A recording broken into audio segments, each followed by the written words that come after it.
বন্ধুরা, welcome back to my channel Bong পৌলমিজে। আমি পৌলমি আবার চলে এসেছি ছোট্ট একটা রেসিপি নিয়ে। আজকে যে রেসিপিটা তোমাদের সঙ্গে শেয়ার করতে চলেছি সেটা একটা ডিনার রেসিপি।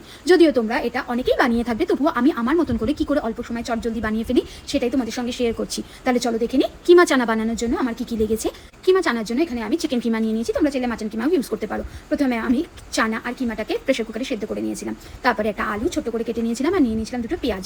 তারপরে একটা পেস্ট বানিয়ে নিয়েছিলাম আদা রসুন কাঁচা লঙ্কা জিরে দিয়ে পরিমাণ মতন। এবার একটা কড়াইয়ের মধ্যে সাদা তেল দিয়ে তাতে জিরে গোটা গরম মশলা আর শুকনো লঙ্কা ফোড়ন দিয়ে তাতে পেঁয়াজগুলোকে ভেজে নিয়েছিলাম। পেঁয়াজগুলো লাল লাল হয়ে গেলে যে পেস্টটা বানিয়েছিলাম সেটা মিক্স করে দিয়েছিলাম আর টুকরো করে রাখা আলুগুলোকেও মিশিয়ে নিয়েছিলাম। তারপরে কিছুক্ষণ জল দিয়ে নুন হলুদ কাঁচা লঙ্কা ধনে গুঁড়ো জিরে গুঁড়ো দিয়ে ভালো করে কষিয়ে নিয়েছিলাম।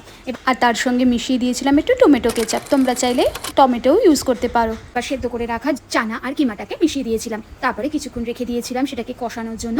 ভালো করে কষানো হয়ে গেলে তাতে একটু জল মিক্সড করে নাড়িয়ে চাড়িয়ে নামানোর আগে দিয়ে দিয়েছিলাম চানা মশলা আর দিয়েছিলাম ঘি গরম মশলা আর ধনে পাতা। ব্যাস রেডি হয়ে গেছিলো আমার ডিনারের রেসিপি কিমা চানা।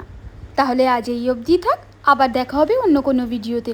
আর আমার এই রেসিপিটা যদি তোমাদের ভালো লেগে থাকে তাহলে আমার চ্যানেলটাকে অবশ্যই লাইক কমেন্ট সাবস্ক্রাইব করতে ভুলো না কিন্তু। আর তোমরাও বাড়িতে বানিও আর আমাকে কমেন্ট করে জানিও। সবাই ভালো থেকো সুস্থ থেকো, আবার দেখা হবে অন্য কোনো ভিডিওতে। ততক্ষণের জন্য টাটা।